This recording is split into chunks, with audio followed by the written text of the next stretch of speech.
Hello, Jamaica. Welcome again to the Jamaica Patriotic Alliance.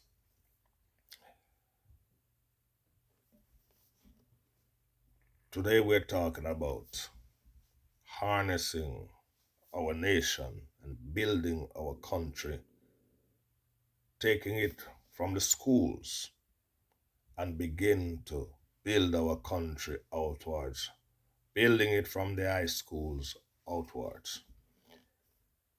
By now, Jamaica should have two universities per parish. We have some of the most brightest children on the planet, but they are being wasted because there's not a plan in place to develop their minds and harness them and to guide them in the right areas. And so our governments over the years have failed to identify the strengths of our children and the weaknesses of our children. They have failed to identify which areas to divert each child in, and so that they can come out routinely as good and well developed young people. But what we have is people growing up physically and mentally, they're still at 10 or 11 years old. And this is dangerous for a country.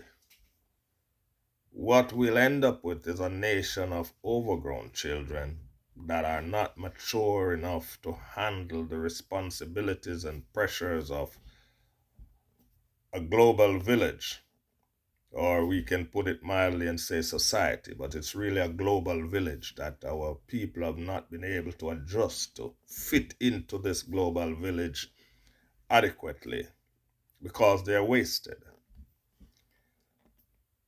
The simple plan is to develop the minds from they are young. And that plan would be taking your 15, 16, and 17-year-olds and putting them, steering them towards national service. We have to now create a new police force and a new army, and we have to do that from in the schools. You bring them out before the gangs get to them. The government has got to catch them first, steer them in the direction of whether you call it an auxiliary force or what, but let it be compulsory that all Jamaicans aspire to do national service. And once they start in this national service, you give them a salary, whether it's from vouchers or cash, so that they can begin to build an economic base for themselves. Now, as they filter out into society, they are properly trained men and women who can now take the reins of society and begin to participate in the rebuilding of their country.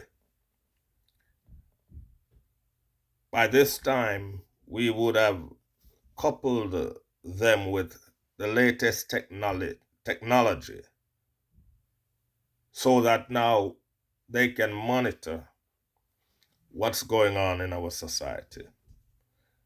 If we unearth 50,000 students and put them in national service, forget about this test where them have to pass this test and pass that test and all that sort of nonsense. Once there's a willingness to do national service, then we will find an area to fit them in. Then you start building universities, two in each parish, so that your students can get free tertiary education. Free tertiary education. We have to develop the people of the country to save the country. Borrowing the money from the IMF, which I call international mess and fuckeries, and putting it in your pockets and lining your pockets with it doesn't help the country. Spend it on the people, develop the minds of the people. Jamaica has borrowed so much money over the years. There's no reason why we shouldn't have two or three universities per parish. If that money does not fix roads or doesn't do anything else but goes to the development of the people, then it would have been money well spent. You look in the ghettos, we still have zinc fences in some areas. These areas should be properly fortified by now.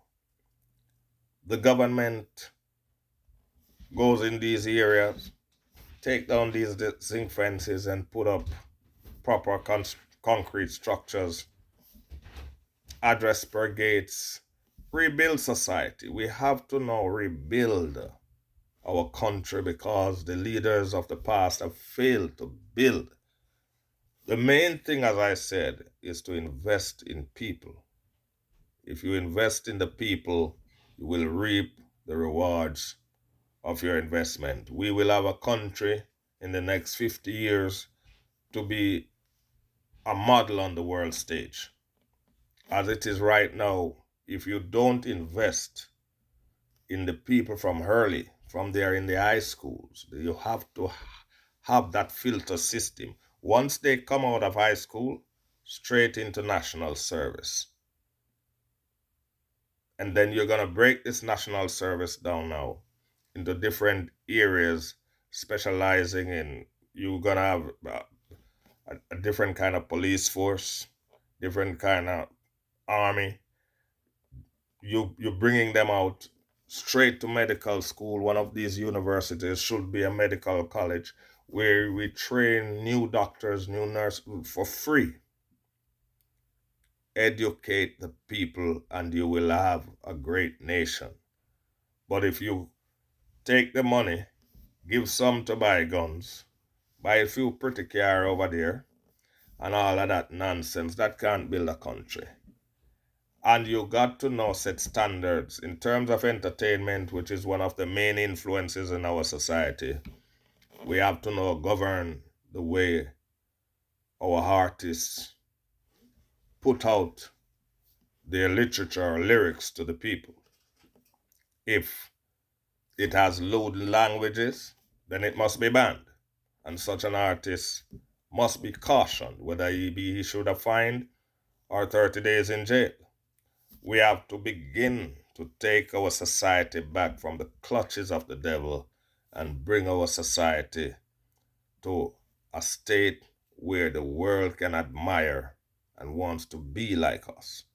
As it is right now, Jamaica has gotten to a dangerous state where the politicians that are ignoring this problem will one day begin to suffer the consequences from the very people that they do not want to stop, they do not want to correct. The very people that you did not want to stop, that you did not want to see arrested, will turn on you one day. Jamaica, we have to save this country. I'm asking the government to begin to rewrite a national development plan where we will develop our country starting with our people. We need a national development plan. The leaders of the opposition are very quiet. They don't seem to have a plan either. So then, let us talk to the existing government. Where is the plan to move the country forward? We have to now develop our people because that is what is going to bring us to greatness. It's not about buildings and cars and material things. The mind of the human being is a great thing to waste. And the minds of our young people are being wasted because our leaders have failed to harness and develop them. There are different sectors that you can create from a national development plan, but we will strengthen the infrastructures that are already in place and bring new infrastructures to place that we can now utilize our people well and have them assist in nation building, in national development. I am calling on the government for a national development plan. I will present my national development plan to the country, and I will ask you to adopt some of it to develop our country and make our country a great place to live. Thank you. Until next time.